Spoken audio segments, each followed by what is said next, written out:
This is Solom update for March the 18th, 2016. I got board number 2 running today. I had a few problems, but nothing really worth a lot of time. I had one of the op amps put in backwards. I pulled that out, and it turns out that was the one I needed to do the rework on because I got those plus and minus, the polarity wrong on that solid key filter. I fixed that, and then on this version of the board, I decided to not put that A to D converter in. It's really fine pitched part because I got tired of taking it off all the other boards I've done. I just went ahead and put it on afterwards, and I flow soldered it with a regular soldering iron. And it worked the first time. I can't believe it. Things are going my way this afternoon. Let's go ahead and take a look at the board. You've seen it before, but it's no big deal.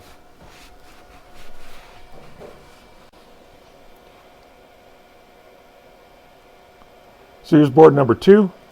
Got my debugging board in here, and I'm powered and off a power supply, so it doesn't really have a battery in it, but that's fine. There's a current sense resistor back there. This guy is running the A to D test, so I was able to read out all 4 values of the A to D. And what I'm doing is I'm running it, got the battery simulating at 3.85 volts.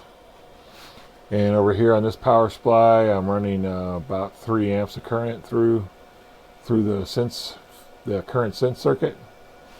And then down here on the bottom of this rack, I have my high voltage power supply. I'm putting out about 50 volts. It's all looking pretty good. I've had a pretty successful day. But this morning I set up something else. Let's go take a look at what that is, and we'll see that I got board number 1 up and doing something else today.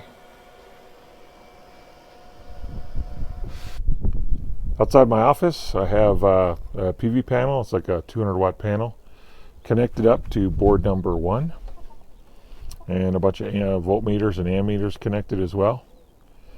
So what I'm running on these 2 meters here is I'm running the current out of the panel, and this is the voltage over here, and I'm just running it in. For a load, I actually have 3 2.7 ohm resistors. These are from my audio work, so that gives an equivalent of 8.1 ohm load to the panel. It loads pretty well.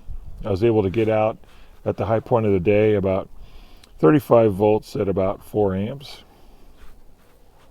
Then over on this side, this is the power generation side. So over here on the end, this is the PV panel that keeps the battery charged, and you see the LiPo battery there. And I have 2 meters on it. I'm looking at the charge of the battery as well as the current coming out of that panel. At the high point of the day, I was able to get 166 milliamps of current out of that panel, which is awesome, actually. It's going to work fine. The sizing of that's going to be perfect. This guy's been running all day, and it's also running an A to D test, so it's just broadcasting out raw A to D values. I'll do the noise analysis, and we'll see if a real panel running into a dummy load, a resistive load, has a lot of noise issues as well. So this is all DC, and we will see what that looks like. Well, I've had a pretty productive week this week. I worked on this pick and place machine. I got board number 2 running, and it took me about an hour and a half to get all the circuits working after I did the soldering on it. So it was successful. It's now about almost 5 o'clock on Friday afternoon. I am ready for the weekend. Thanks for watching. This is a Solom update for March the 18th, 2016.